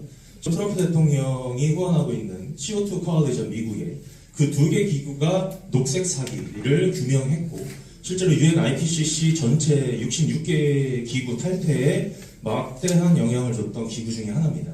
거기에 이제 제가 한국 대표로 있는데 사실 오늘 제가 제 소개를 하자는 게 아니라 지금 이 문제 제가 지난번에 국회 세미나 때도 마지막에 3분 정도 발언했습니다. 이 모든 문제에 여러분 제가 지금 그냥 직설적으로 말씀드리겠습니다. 중공군이 ESG입니다. ESG 컨설턴트들이 하는 행위들이 중공군이 밀고 들어오는 행위인 거고요. 그거 안 막으면 사실상 지금 말씀하시는 이 금융 문제, 버프의 문제는 뒤에서 자본가 백그라운드 건데 실제 우리나라 기업들 공격하고 들어오는 게 바로 이 ESG입니다. 지금 김문관 위원님께서 말씀하시는데 사실상 시의회에서 할 수 있는 게 없는 것 같다. 제가 제안드리겠습니다. 우리나라 탄소 중립 정책, 아리백 정책, ESG 정책 이거 완전히 백지화시키는 거에 먼저 목소리를 내야 됩니다. 그것부터 시작돼야 되고요. 지금 전 세계는 이미 트럼프 행정부의 큰 그 탈퇴, 녹색 기후기금도 탈퇴했죠. 그걸로 인해서 지금 녹색 카르텔에 들어가는 자금줄이 다 막혀 있는데 지금 어떤 이야기가 조금씩 나오냐면 우리나라 기후에너지부 환경부 예산으로 그 길목을 열어주겠다라고 하는 말이 조금씩 새 나옵니다. 그거 진행되는 순간 미국이 어떤 식으로 나올지 모를 것 같습니다. 자, 제가 금융 전문가도 아니고요. 법조인은 아는데 녹색 사기, 녹색 기후 사기부터 저희 지금 철폐해야 되고요. 첫 번째는 ESG 지금 어떤 일까지 벌어지고 있냐면 ESG 자격증을 공인이 아니고요. 그냥 일반 개인이 나와서 ESG 컨설턴트들이 막 지금 고용되니까 자격증까지 만들어지고 있어요. 저는 그런 걸 보면서 너무 개탄스럽고요. 지금 우리나라 ESG로 인해서 기업 현장에 계신 분들은 다 압니다. 말도 안 되는 정책이거든요. 말도 안 되는 프로토콜이고 제가 그거 만들어질 때부터 15년 전에 카이스트에서 PwC 3일 회계법인에서 진행됐던 건데 저도 그때 속았고요. 지금 그 전국에 있는 모든 ESG 컨설턴트 전문가들이 다 속고 있습니다. 이거부터 막아야 되고 ESG 철폐와 아리백은 뭐냐? 우리나라 에너지 시스템 완전히 망가뜨리는 겁니다. 오늘 홍순아 위원님께서 말씀해 주셨는데 재생에너지, 풍력에너지 거의 70에서 90% 다 중국산입니다. 그것부터 철폐해야 됩니다. 그리고 탄소 중립 정책 완전히 다 사기입니다. 마지막으로 전국에 있는 초등학교 어린이집에서 아이들한테 탄소 중립 교육시키고 있는 거 그거 전부 다 막아야 됩니다. 그것부터 시작돼서 우리가 그 다음부터 금융과 법조인 물론 많은 일들을 해주고 계시지만 제가 지금 기후사기 거의 박석순 교수님과 함께 둘이서만 이야기하고 있는데 어떤 일까지 벌어지냐? 카이스트에서 제 입 막고 있습니다. 카이스트의 모든 단톡방, 모든 컨퍼런스에서 저 다 배척하고 있고, 그런 이야기를 제가 오늘 좀 말씀드리고 싶고, 여기 패널에 계신 분들, 제가 사실 지난 국회 세미나 이후에 몇 번 수차례 메시지 드리고, 이 ESG 부분도 이번 컨퍼런스에 넣어야 됩니다. 한 분이라도 제가 아니어도 됩니다. ESG 전문가 한 분이라도 모셔서 지금 업계가 어떤 동향이고, 이거에 대해서 우리가 어떻게 대응해야 되는지 한 분이라도 패널을 모셨으면 하는 마음을 제가 담았었는데, 그런 이야기, ESG 한 줄도 없다는 걸 보고 오늘 와서 많이 조금 안타까웠는데, 제가 조금 약간 흥분해서 이렇게 말씀드린 거고, 이 문제를 진짜 좀 제대로 바라보고 진짜 우리가 해결해야 되는 게 무엇인가에 대해서 이야기 듣고 앞으로 해결해 나갔으면 하는 바람입니다. 감사합니다. 뜨거운 열정 감사드립니다. 네, 이게 뜨거운 열정으로 끝나지 않기를 정말 간절히 바랍니다. 제가 제도권에 들어가야 되겠습니까? 아니, 그런 걸 바라고 시작한 게 아니에요. 그런 걸 바라고 시작한 게 아니고요. 만약에 이 문제가 진짜 제도권에서 계속해서 이런 식으로 안 들어가면 저는 미국과 유럽에 가서 역으로 들어와야 되는 수밖에 없고, 그렇게 되면 정말 국제적 개망신입니다. 대한민국. 여러분, 제가 저번에 말씀드렸죠. 기후사기에 3명의 빌런이 있는데, 전 세계 3명의 빌런, 그 3명의 빌런이 다 한국 분들이십니다. 저는 그분들의 개인적인 감정은 없고요. 공적인 자리에 계셨었잖아요. 그거에 대한 책임 져야 돼요. 지금이라도 양심선언하고 발표하셔야 되는 겁니다. 이 영상 보시면 사무총장님, 의장님, 교수님 3분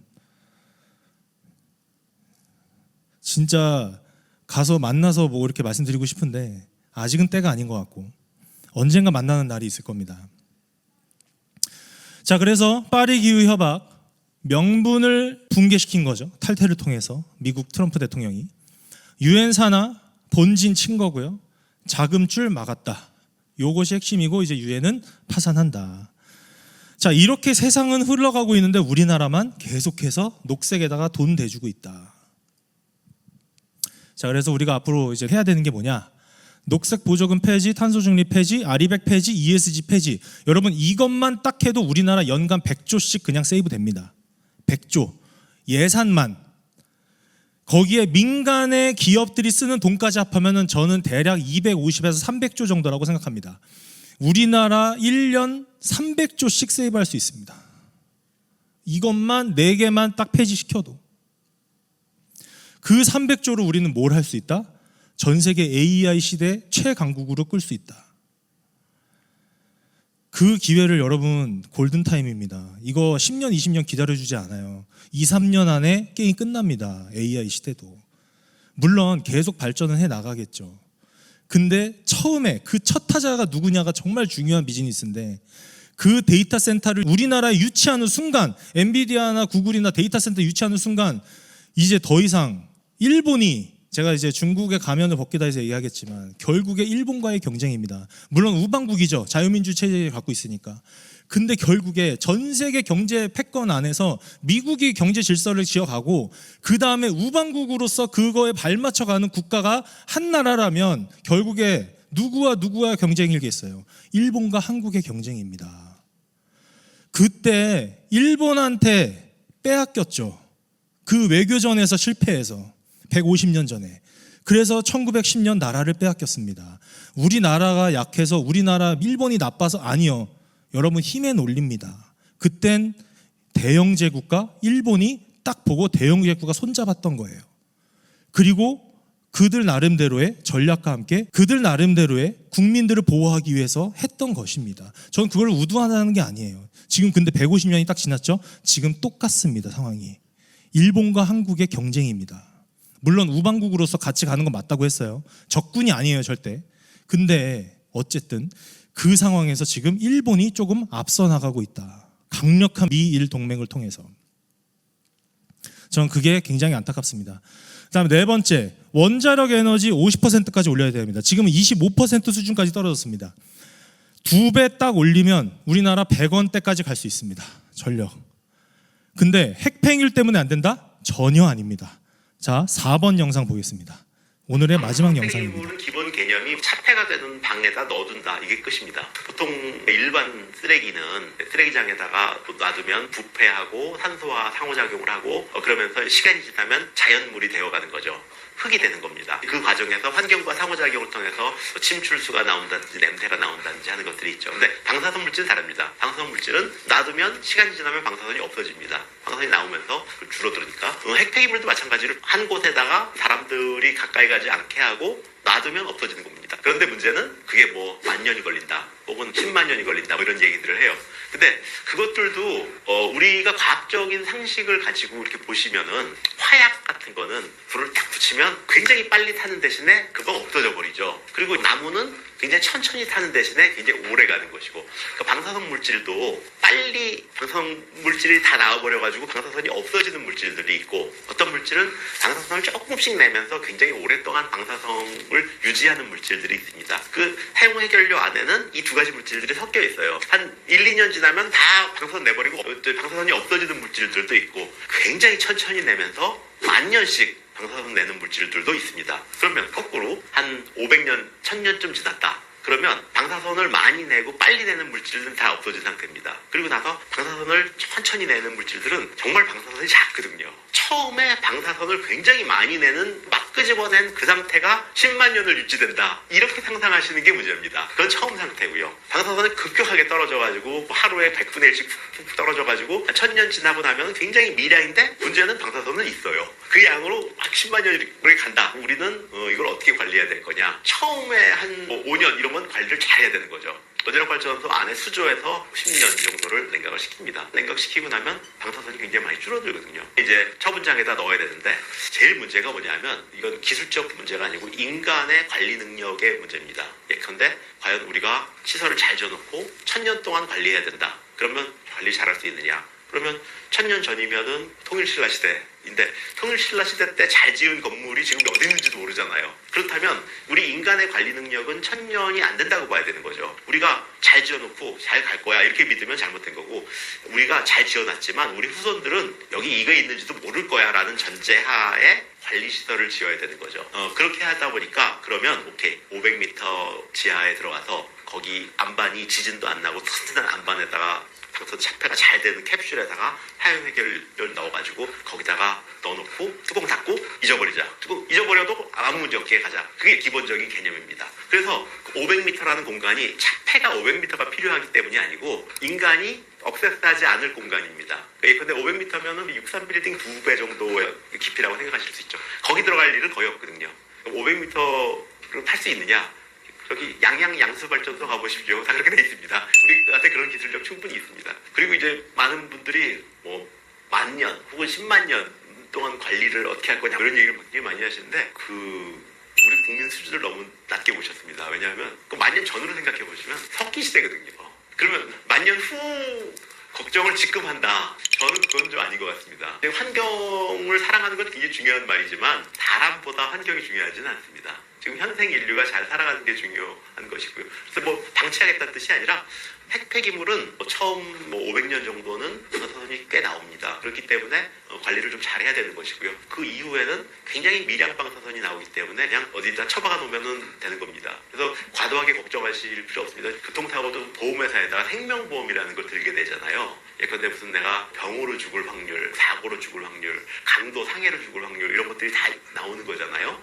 그 사람이 죽거나 다칠 확률을 다 통계를 조사를 해가지고 그 중에서 사고로 사망할 확률이 얼마면 보상금이 얼마 들어갈 거고 그러면 보험료를 얼마를 받아야지 손해가 안 나는구나 이런 것들을 보험료에서 책정을 할 텐데 거기에 아마도 방사선에 의한 사망 이거는 거의 들어가지 않을 겁니다. 우리 사회에서 만약에 어떤 대처를 한다 그러면 가장 위험한 인자를 줄이는 게 현명한 대처이지 원자력보다 훨씬 더 위험한 인자들이 굉장히 많이 있음에도 불구하고 가장 안 위험한 인자에다가 돈을 들여서 좋지 않은 건 바람직한 일이 아니거든요. 제가 볼 때는 이 부분에 대해서도 좀 합리적으로 생각할 필요가 있지 않느냐 이런 생각이 어떠세요?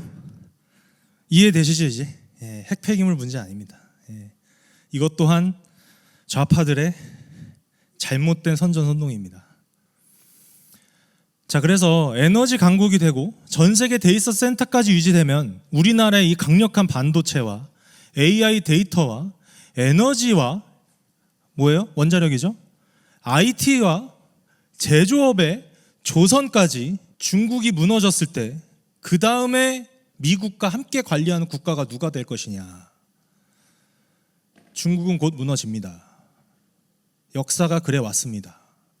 중국이 무너질 때마다 항상 분열됐었어요. 그리고 그 분열되는 틈을 타 우리나라는 지금 민족의 염원을 이룰 수 있는 거의 최근접까지 왔습니다. 정말 가장 좋은 기회고요. 그 상황에 지금 우리가 잠깐 머뭇거리고 있는 게 저는 너무 안타깝습니다. 자, 그러면 이제 중국의 가면을 벗기다 하겠습니다. 네. 그렇게 길진 않아요. 왜냐하면 여러분, 중국의 가면을 벗기다라는 책을 제가 다양한 사례들별로 24가지 전공별로 하나하나 사례들을 넣었거든요. 근데 그거를 하나하나 다 이야기하는 것보단 정말 한번 보십시오. 굉장히 쉽게 읽힙니다. 아, 이런 식으로 들어오는 거였어? 라고 느껴지실 거고, 물론 많이 아는 분들도 계실 거지만 제가 오늘 몇 가지 메시지만 딱 말씀드리려고 이제 마무리하겠습니다. 자, 제가 아까 전에 말씀드린 것처럼 녹색 사기와 요 중국의 가면을 벗기다를 통해서 24가지 침공 전술을 이야기하는 거다라고 했는데, 자, 녹색 사기의 돈의 종착지를 알고 제가 초안전을 공부했고 교묘하게 일상적으로 우리 사회에 침투하고 있더라. 그런데 책들이 매우 무거워서 일반적인 책들이 쉬운 언어와 사례 위주로 정리를 하는 책을 쓰고 싶다 해서 쓴 책이고요.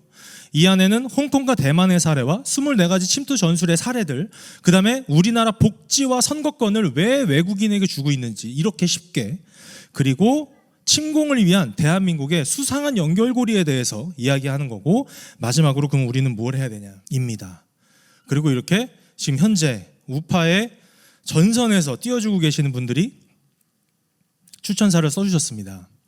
그리고 1941년 이승만 대통령의 이 책의 후속작의 느낌으로 제가 이름을 지은 거고요. 실제로 서평은 이렇습니다.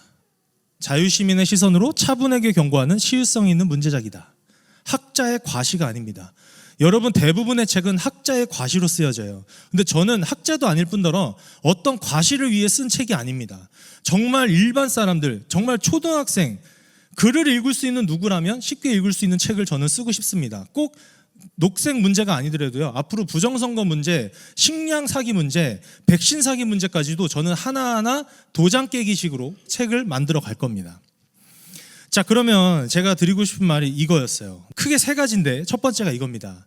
자, 150년 전에 대한제국의 왼쪽에는 청나라가, 위쪽에는 러시아 제국이, 오른쪽으로는 일본 제국이 있었습니다. 그런데 당시 해상 패권을 갖고 있었던 대영 제국이 있었고요. 자, 이 대영 제국 입장에선 도전국인 러시아 제국이 이쪽의 해상망은 영국이 다 막았었어요. 근데 여기로 자꾸 내려오려고 하는 거예요. 러시아 입장에서도 내려와야죠. 왜? 모스크바에서 블라디보스토크까지 군사 물자를 계속 이동을 해야 되는데 해상이 다 막혀 있으니까 여기서부터 다시 뚫으려고 한 거예요. 자, 그런데 여기를 막기 위해서 뭐 했어요? 1885년에 거문도에 군함을 배치했습니다. 근데 이거를 어느 학자들은 또 침탈이다 뭐 이렇게 표현을 하는데 그렇지 않습니다. 자, 그 내막까지 말하기는 너무 길고, 자, 군함을 배치해서 여기에 딱 배치돼 있으니까 이제 러시아가 못 내려오잖아요. 그래서 이제 러시아가 그래서 뭘 한 거냐? 시베리아 철도를 착공한 겁니다. 아, 해상으로 안 되겠다. 육로로 그냥 열자. 육로로 이거 군사 물자 보내자 해서 만들어진 거예요.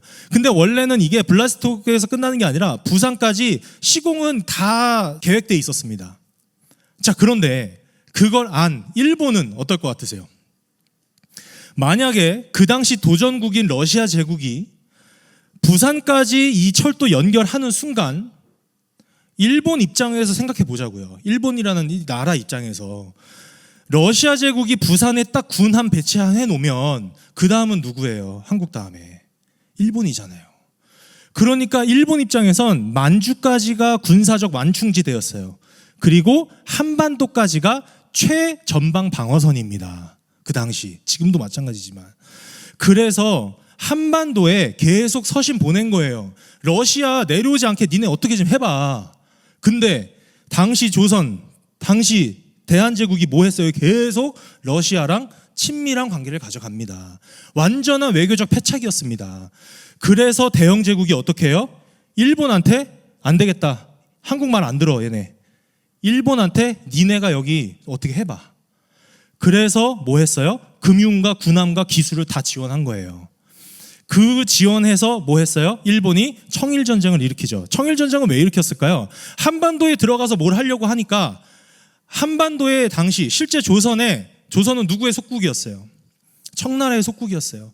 그러니까 청나라한테 야 우리가 여기 침략하려는 게 아니라 이거 러시아 내려오는 거 한국 말 안 들어. 얘네 힘도 없어. 그러니까 우리가 가서 좀 뭔가 이렇게 진치고 저기 할게. 청나라가 허락했을까 안 했을까요? 안 된다고 했겠죠. 그러니까 친 거예요. 물론 다른 이유들도 있지만 저 그냥 쉽게 설명하려고 한 겁니다. 자, 청나라 쳐서 청일전쟁에서 어떻게 했어요? 일본이 승리했죠? 그래서 그때 중국 배상금과 이때 지원 다 합해서 그 당시 GDP의 7배를 수익을 냅니다. 여러분 지금 우리나라 GDP가 얼마예요? 한 2천 몇백 조죠? 그거 7배면 얼마예요? 그 돈을 벌었어요. 일본이 당시. 그러니까 갑자기 파워가 급부상했죠? 그러고서 무슨 일이 발생하냐? 이 역사적 사건이 발생합니다. 아간파천. 정말 치욕적인 역사입니다. 대한민국에. 그런데 돌아가신 전 서울시장께서 아간파천을 기념하는 서울시에 도로를 지으려고 했었어요. 진짜 그때 여러분들이 이런 내용 다 아셔야 됩니다. 아이들이 알아야 돼요. 저 좌진영이 무슨 일을 하고 있는지. 자, 근데 시간이 없으니까. 아간파천이 뭐예요? 러시아랑 더 긴밀해졌어요. 자, 그러니까 이제 대영제국 입장에선 진짜 말 안 듣네 여기. 그래서 어떻게 한 거예요? 러시아를 쳐야겠어요. 이제 청은 정리했고 러시아 쳐야겠는데 영국 입장에선 당시 해상 패권 국가예요. 해상은 어느 나라도 대적할 수 없는데 만주는 무슨 전쟁이에요? 육지전이죠. 육지전. 그러니까 영국 입장에서 이게 군함으로는 걔네가 나한테 상대가 안 되는데 육지전은 뭔가 조금 힘들 것 같은 거예요. 그러니까 이길 수는 있지만 나한테도 피해가 많을 것 같은 거야. 그래서 뭐예요? 일본을 다시 설득한 거예요. 야, 너네 청일전쟁으로 돈 많이 벌었잖아. 그러니까 내가 또 한 번 군함이랑 기술 여기서 딱 진지 쳐주고 있을 테니까 내가 뒤에 봐줄게. 일본, 러시아 한번 한 거예요. 그게 러일 전쟁입니다. 그래서 러일 전쟁이 일어난 건데 언제 급박하게 이루어진 거냐? 시베리아 철도가 개통된 게 1904년이에요. 이거 안 되겠다. 빨리 해야 돼. 그래서 대영제국이 여기 빨리 막 하라고 한 거예요. 이거 철도 연결돼서 이제 군사물질 여기 막 오면 이제 영국 입장에서는 점점 막기 힘들잖아요. 막 쏟아 내려올 거니까.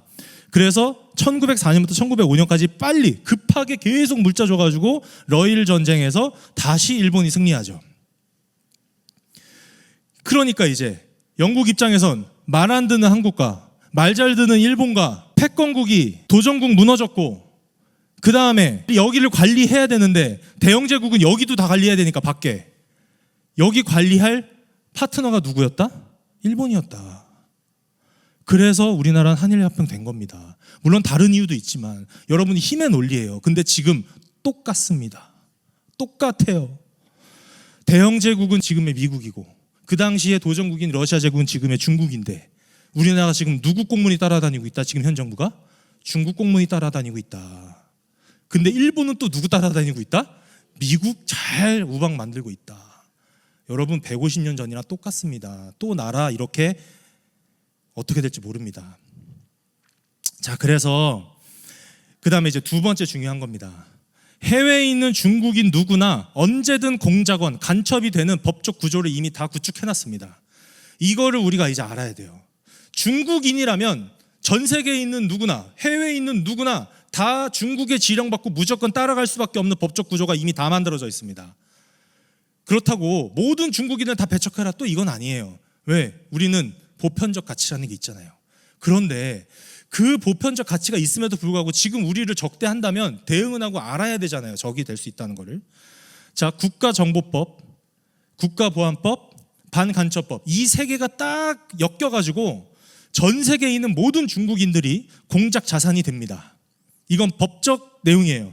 제가 그냥 간단하게만 설명한 거고 이것을 잘 조항을 읽어보면 최종적으로 전 세계에 있는 모든 중국인은 다 공작 자산입니다. 인간으로 치지 않아요. 중국 한 명 한 명을. 간첩 자원이라는 거죠. 법적 의무를 지게 합니다. 어떻게 협박해요? 본토에 있는 가족들, 재산, 비자, 여권을 가지고 협박합니다. 너 지령 안 따라? 본토에 있는 가족들을 억압하고, 안 따라? 재산 몰수하고, 막 이러는 거예요. 물론 재산도 없지만. 자, 그 다음에 모든 중국이라 하면 중국 국적자, 화교들, 조선족, 기업들, 유학생 전부 다 포함입니다. 이거 알아야 돼요. 지금 옆에서 같이 공부하고 있는 중국인 친구들, 지금 옆에서 같이 일하고 있는 중국인 동료들, 물론 인간 대 인간으로서 어느 정도 일을 해야 되고 공부해야 되면 지내겠지만 기본적으로 중국 법상 그들이 언젠가 어떤 형태로든 간첩 활동을 할 수 있다는 그것은 자각하고 우리 국민들이 살아가야 된다. 지금 중국이 저렇게 악랄합니다. 자, 그래서 홍콩이 반환됐지만 22년 만에 이렇게 무력으로 진압됐죠. 자유가 무너졌습니다.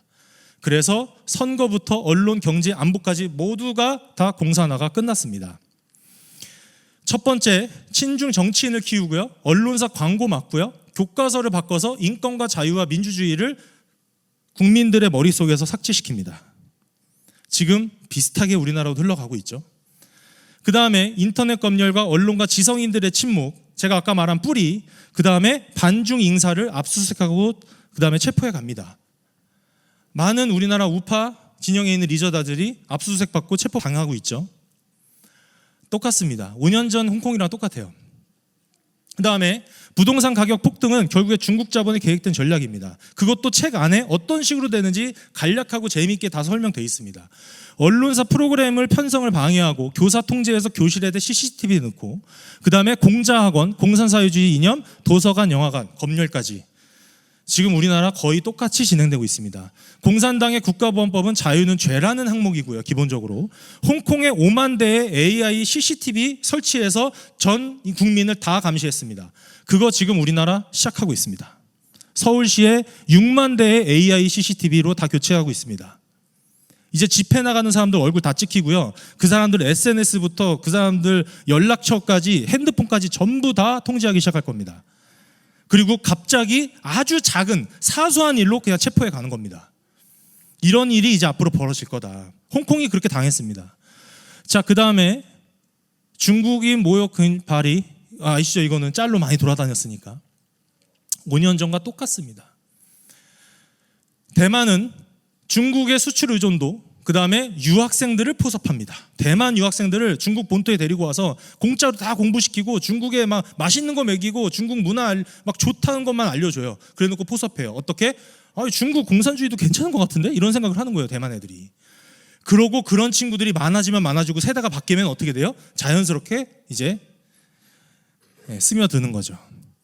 그러면 동북공정으로 우리나라는 어떻게 되고 있다? 지금 백제까지 이미 중국 교과서는 백제까지 그 역사로 다 편이 끝났습니다. 중국인들, 그 다음에 조선족들 전부 다 백제까지 중국 역사라고 지금 다 교육받고 있어요. 중국 본토에서. 이제 신라까지 넘어가기 시작합니다. 통일신라 넘어오고, 그 다음에 이제 조선은 속국인 거고, 그것까지 넘어가면, 근데 이 동북공정은요, 지금 우리 세대, 우리는 이게 아니라는 거 알죠? 근데 우리 다음에 아직 태어나지 않은 아이들이 이제 중국의 이런 교과서로 한국에서 조금씩 교육받기 시작하고, 세대가 바뀌면 아이들이 어떻게 교육받아요? 백제 신라까지 원래 중국 역사였구나 라고 알죠. 그때 민족이 다 넘어가는 겁니다. 그런 전략이 동북공정이라는 거예요. 그래서 지금부터 막아야 되는 거다. 그 다음에 제가 얼마 전에 인천에 놀러 갔었는데 차이나타운 가서 봤더니 여기 보시면 이게 경찰서거든요. 경찰서까지 땡땡 같아요. 딱 봐도 우리나라 경찰서 같으세요? 중국 경찰서 같으세요? 예. 그거 아니랄까봐. 그 다음에 시진핑 박물관. 여러분 이거 모르는 분들 생각보다 많더라고요. 서울대학교 안에 시진핑 자료실이 있습니다. 예. 여기 혹시 모르시는 분이 계셨는지 모르겠는데 이거 지금 심각합니다. 네. 그래서 24가지에 대해서 세세하게 낸 책이고, 제가 요 사례 하나 말씀드리고 싶었어요. 정률성 어린이 동요제. 정률성 어린이 동요제 아시죠? 이거 딱 유튜브 검색하면은 요즘에 많이 삭제됐는데 그래도 한두 개는 있습니다. 쇼츠로. 이 사람이 누구냐면 전라도 광주 출신인데 공산당에 가입해요. 그리고 중국 가서 인민해방군 군가와 인민군 행진곡을 작곡한 사람입니다. 이 사람의 노래를 우리나라 아이들에게 가르쳐서 동요제를 만들었고 매년 했고 지금은 잠깐 안 하는 것 같은데 다시 하겠죠? 정권 바뀌었으니까. 자, 그리고 이분이 이제 이거에 대해서 막 이제 폭로하는 영상이에요. 중화인민공화국 창건 100대 영웅입니다. 이 사람을 기리는 동요제가 대한민국 땅에서 버젓이 매년 벌어지고 있다. 아이들이 공산당을 주창한다. 노래에서. 지금 이런 상황입니다. 자, 우리나라 국민 대상으로 이런 규제가 있죠. 부동산 규제. 근데 외국인, 특히 중국인 대상으로는 어떠한 규제가 없습니다. 100% 대출 다 가능합니다. 여러분 100% 대출 가능하면 여러분 같으면 대출 받아서 집 사겠어요, 안 사겠어요? 무조건 사죠. 대출 받아서 집 싹 사고 어디 넣어요? 그 안에 우리나라 사람들 세입자 넣는 거예요. 근데 제가 아까 그랬죠? 중국의 법안은 뭐다? 그 사람, 그 개인의 재산도 누구의 재산이다? 중국의 재산이다. 개인의 재산이 아닙니다. 중국인들이 와서 사는 모든 부동산은 다 중국 거 되는 겁니다. 이거를 우리나라 사람들은 각각 한 명의 중국인들이 제 집을 샀다고 생각해요. 아니에요. 다 중국이 쓸어 담고 있는 겁니다. 자, 그 다음에 외국인 소유주택이 중국인이 외국인 중에 55.5%다. 아마 지금은 훨씬 높아져 있을 겁니다. 자, 그 다음에 이게 또 중요합니다. 자, 제주도인데 제주도 전체 면적 중에 중국인 소유 토지가 0.53%래요. 자, 여러분 이거 딱 들으면 뭔 것 같아요? 적은 것 같죠? 이렇게 언론에서 보도해요. 아니, 문제를 제기하니까 아니 중국 땅 전체의 0.53%밖에 안 돼. 크게 문제 아니야. 이런 관점으로 기사를 내요. 근데 뭐가 중요한 거냐? 이 중국인들이 와서 산을 사겠습니까? 그냥 허허벌판 아무것도 없는 땅 사겠어요? 아니에요. 상업지역, 도시지역 산다고요. 좋은 땅 살 거 아니에요. 근데 상업지역 대비 1.5배의 땅을 이미 다 샀습니다. 이긴 뭐다? 그냥 상업지역 다 사갔다는 겁니다. 중국인들이. 이런 거를 이야기하지 않아요. 제주도의 거의 모든 상권은 중국인들이 이제 다 장악했습니다. 자, 그 다음에 우리나라 지금 이제 본토로 들어오고 있다. 그 다음 문제가 책에 다 있습니다. 그 본토는 어떻게 들어오냐? 차이나타운을 기점으로 들어오는 거예요. 인천. 그 다음에 서울로 치면은 저쪽 어디죠? 예, 차이나타운보다 더 심각한 곳이 있어, 서울에. 저기 그 신림동 지나서. 네. 규제 없이 쓸어 담게 하고 알짜배기 골라 담게 하고 세금은 중과세 다 피합니다. 다 피할 수 있어요. 예, 법안 굉장히 허술합니다. 세금 하나도 안 내는 방법도 되게 쉬워요, 중국인들. 그 다음에 국민들은, 우리나라 사람들은 결국에 뭐다? 이렇게 중국인들이 쓸어 담은 부동산에 세입자로 다 들어간다. 몇 년 후면 정말 심각해질 겁니다. 그래서 지금 트럼프 대통령이 전 세계에 있는 중국 부동산 동결시킨다고 지금 협박하고 있잖아요. 미국에 있는 중국 부동산 전부 다 동결시키겠다고. 예, 그런 뉴스 나옵니다. 한국에서 잘 안 나오죠. 외신은 나옵니다. 자, 그리고 이겁니다. 2017년도에 법관, 우리나라 판사가 이제 외국인이 다 될 수 있게끔 법 개정했어요. 그 다음에 우리나라 검찰청법. 근데 지금 또 바뀌고 있죠. 국적 제한 폐지. 자, 법치국가에서 판사와 검사를 외국인을 둘 수 있다는 건 법치국가에서는 단순한 행정 업무가 아니고요. 국가의 주권을 그냥 외국인에게 주는 겁니다. 그게 문재인 정권 때 법안이 다 바뀌었습니다. 그래서 지금 겉으로 나오진 않지만 판사들과 검사들 사이에 중국인이 그렇게 많다는 겁니다. 자, 그 다음에 법적 근거, 지방선거 있죠. 이제 지방선거의 투표권인데, 자, 이게 뭐가 문제냐면요, 여러분. 중국인 무비자로 지금 들어오죠. 대통령 연임제 지금 얘기 나오죠. 그 다음 뭐 할 거냐면 이제 내각제로 바꾸려고 할 거예요. 내각제는 뭐예요? 대통령 선거를 국민이 뽑는 게 아니라 의원들이 대통령을 뽑는 거예요. 부정선거 필요 없어져요. 이렇게 되면 표 막 안 넣어도 돼요. 지선만 이기면 끝나니까. 대통령도 지선으로 다 결정할 수 있거든요. 자, 이렇게 되면 그 다음에 이제 뭐예요? 지금 14만 명인데 중국인 투표, 이번에 지선에서 투표한 사람이 그 수 3년, 4년, 5년 무비자로 막 들어와요. 지금 약 400만 정도가 우리 중국인이 우리나라 안에 딱 들어와서 투표가 딱 갔잖아요. 우리나라 대통령은 중국인들이 뽑는 겁니다. 자, 그러면 이제 이런 질문이 나와요. 아니, 우리나라 국민이 2,700만인데 그래도 어떻게 400만 중국인으로 대통령이 선정이 되고 지선해서 중국인들이 다 이기는 거냐? 자, 이거에 대해서 이제 설명드리겠습니다. 우리나라는 물론 아닌 지역도 있지만 표심이 거의 50대 50이죠. 그러면 그 차액만큼만 중국인으로 채우면 다 이길 수 있겠죠. 그런 전략을 얼마든지 칠 수 있다. 미국에서 그렇게 했던 겁니다. 그리고 그걸 트럼프가 다 지금 하나하나 증거 다 찾고 있는 거예요. 자, 보세요. 이게 2022년 지선 결과입니다. 경기 안산은 몇 표 차이로 국힘이 이겼어요? 이거 국힘이 이긴 선거구예요. 몇 표 차이? 181표씩. 여기에 중국인 한 300명 보내면 이 지역에 중국인 14만 명 중에 300명 안산에 가서 니네 한 3년만 살아. 아니면 살 필요도 없어요. 그냥 가서 투표하면 돼요. 가서 투표해 300명이 그냥 어느 쪽에다 투표하면 181표 그냥 뒤집을 수 있어요, 없어요? 있어요. 자, 여기는 300표 이겼으니까 한 400명 보내면 되겠네요. 여기는 한 1,500명 보내면 이기겠네요. 여기는 한 4,800명 보내면 이기겠네요. 자, 이런 식으로 14만 명을 돌려서 계속 투표시킬 수 있어요. 지금 현재 우리나라 시스템이 그렇습니다. 선거 시스템이. 그래서 그거 안 된다고 지금 계속 전한길 대표님, 김미영 대표님 싸우고 계시는 겁니다. 저같이 이렇게 전략을 짤 것 같아요. 중국인 같으면. 진짜 이기 생각하면. 근데 여러분, 가끔 어떤 선배들이 저한테 그러는데, 야, 동엽아, 너가 생각을 잘못 먹어서 저쪽 갔으면은. 자, 이런 식으로 진짜 전략을 짜서 얼마든지 선거에서 투표를 막 쏟아붓지 않아도 그냥 요 유권자로 이렇게 하나하나 다 깨부실 수 있다.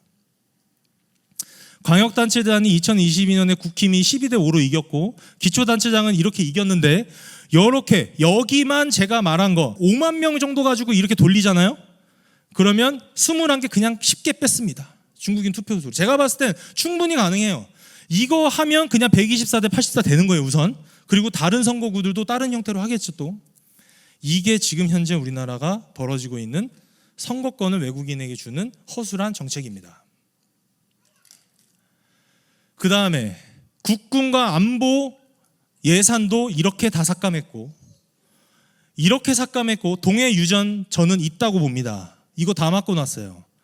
그 다음에 검찰 감사원 특활비 전액 삭감, 대통령 특활비 전액 삭감 잘 아시죠? 그러니까 이렇게 해버리니까 윤 대통령이 어떻게 국정을 운영해요? 예산 다 삭감시켰는데. 그러니까 그런 정말 국가적 차원에서 정말 아픈 역사가 계속 발생되는 겁니다. 그런데 정작 본인들 연봉은 어떻게 해요? 저는 이렇게 생각합니다. 국회의원이면 공직자잖아요. 월급을, 연봉을 우리나라 GDP만큼만 딱 받아야 되는 거예요. 우리나라 GDP가 얼마예요? 한 3만 5천 불 되나요 지금? 그럼 한 5천만 원이겠네요. 국회의원 연봉 5천만 원. 동결. 국가의 GDP 올리는데 일해라, 이거예요. 물론 무급으로 해야 된다, 봉사직으로 해야 된다 이런 말씀은 하시지만 그거는 좀 힘들 것 같고, 우리나라 GDP만큼만 돈 받아라, 국회의원들. 근데 연봉이 얼마예요? 1억 6천만 원? 장난합니까? 자, 간첩법 개정을 방해하고 있고 국가엔진 원자력 에너지 기술을 버린 자들입니다. 자, 이제 마지막입니다. 자금 라인과 있었어요. 중공의 자금 라인이에요. 기후 사기, 마약, 백신. 이게 중국이 뒤로 돈을 버는 막대한 양의 돈이 들어가는 어젠다입니다. 그 다음에 페트로 무기 밀매. 그 다음에 부정선거를 통해서 각국의 체제. 그 다음에 CBDC, 여러분 이것도 하나의 굉장히 큰 하나의 어젠다입니다. CBDC. 금융사기죠, 금융사기. 근데 트럼프가 이 모든 것의 뿌리는 뭐다? 화폐 발행권입니다. 이거는 많은 분들이 음모론이라고 생각하시지만 또 제가 1시간은 얘기할 수 있습니다. 자, 근데 트럼프가 지금 베네수엘라, 이란, 지금 많은 일이 벌어지죠? 요거입니다, 요거. 다른 것도 있지만, 부정선거 뭐 더 있지만, 요거 치고 있는 거예요. 중국에 들어가는 자금. 그 다음에 제가 지금 그동안에 말했던 탈퇴, 그 다음에 녹색 카르텔의 돈줄 막은 거, 요거 막은 겁니다.